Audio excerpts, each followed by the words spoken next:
What I want to do is, at a very high level, focus on some of the business implications of all these exponential technologies. Just about this point in time in these kinds of gatherings, there's a sense of being overwhelmed by the technology and a set of questions around, okay, this is amazing, now what do I do? All of us, all of our companies, are going to face the challenge of fundamental transformation. This isn't just incremental innovation or modifications on the edge. It is fundamental transformation of a large company. In that context, I've been involved in large-scale transformation efforts now for over 30 years. I have only one lesson to share with you in all of that experience. And that lesson is that if you believe that large-scale transformation is a rational process, if you believe that it's about gathering the right data, doing the right analytics, putting it into the right charts, presenting it to the right people, you've already lost. My humble opinion, we can debate and discuss at the fireside chat, but my experience is it is not a rational process at all. It is fundamentally a political process. And it really only has three objectives.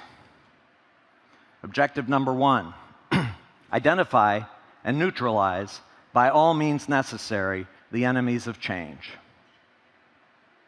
That is not as easy as it sounds, because I will tell you again from my experience, and maybe you've had different experiences, but from my experience, I have never been in a senior leadership meeting of a company where an executive has stood up and announced, I am an enemy of change.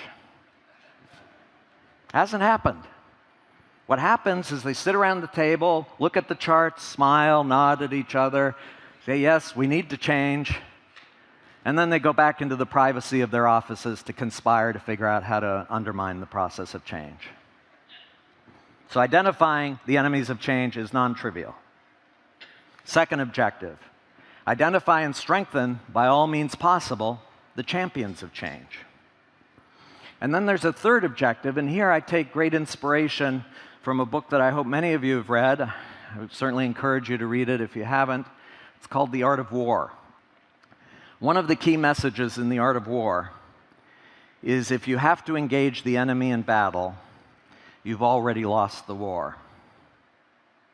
And what happens if you develop the conviction that we need to change, change is urgent and necessary, your immediate temptation is to confront the enemies of change. Do battle, get it over with, win the battle and move on. My advice is resist that temptation. In fact, delay for as long as humanly possible any confrontation between the enemies of change and the champions of change, until the champions have become so strong and the enemies so weak that a battle isn't even necessary. It's a foregone conclusion as to who's going to win. That's very hard to do in practice, but at least from my experience, that's absolutely important. In that context, my belief is the top-down, what I call the top-down Big Bang approaches to change are doomed to failure. An executive gets up, announces that we need to change everything. We're a large company, it's going to cost a lot of money.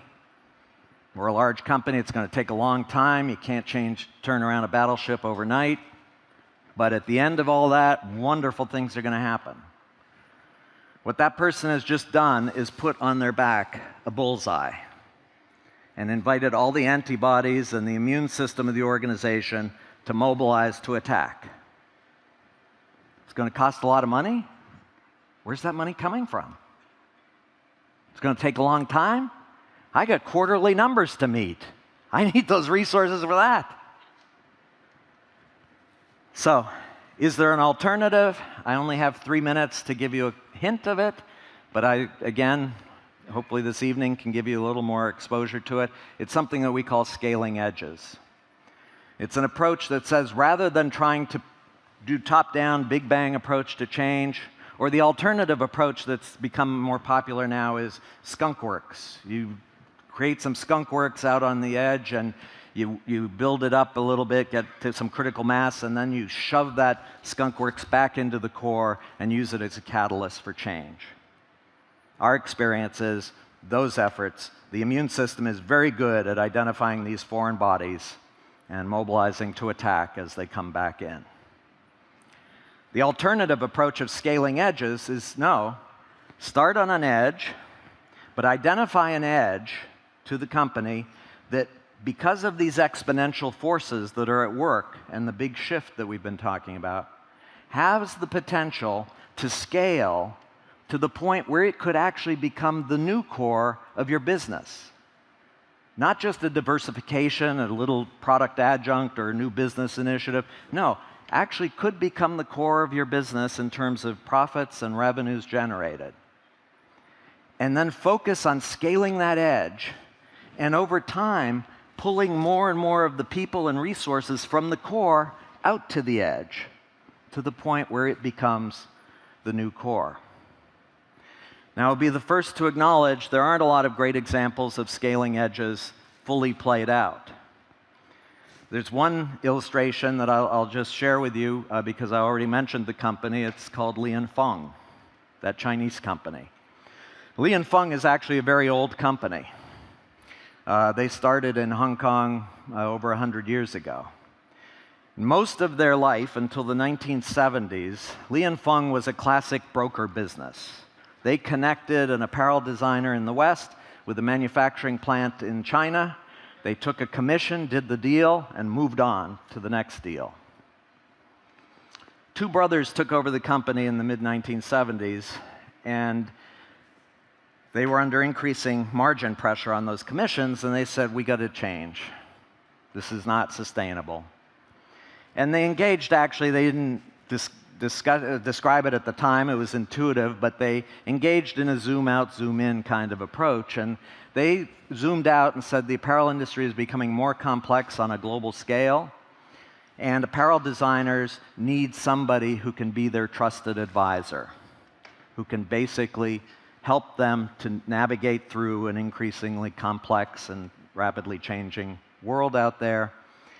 And again, rather than going in and announcing to the organization, we're changing everything, they created a small business unit on the side.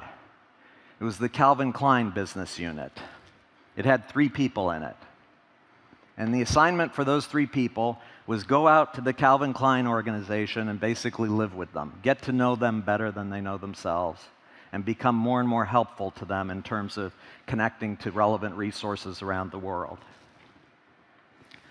Long story short, that business unit scaled very rapidly. They tapped into an unmet need that the Calvin Klein organization had, and they scaled that very rapidly. And then they started adding other business units for other apparel designers. And over time, that became the core of their business. And at the end of the day, the few deal makers that were left, the ones who were collecting those commissions for the broker deals, basically ended up leaving because they weren't part of this new business. They couldn't understand, why would I spend time developing deep relationships, trust-based relationships? I'm a deal guy. So interesting transition, fundamental transformation of the company, but they scaled an edge rather than going in to try to transform the core. And I'll just say as one last comment that my belief is that if we get this right, I like to say I'm from Silicon Valley and I'm a genetic optimist. I believe we are, one way of describing the big shift is we are moving from a set of business models that basically are characterized by diminishing returns. I started my career at Boston Consulting Group, BCG, many years ago. And at the time, exaggeration, they made their business on one chart.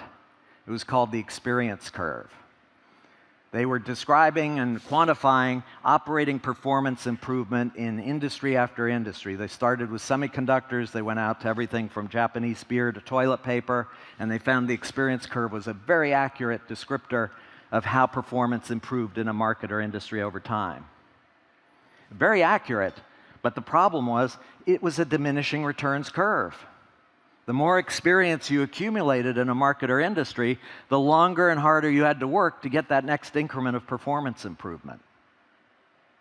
Our belief is the big shift, for those who make that transition, that shift, opens up the possibility for the first time of a business world that is driven by increasing returns, where the more who participate and the more experience that's gathered, the more value that gets created for everyone. That's a very different and very exciting business world, and I'm looking forward to being part of it. Thank you very much.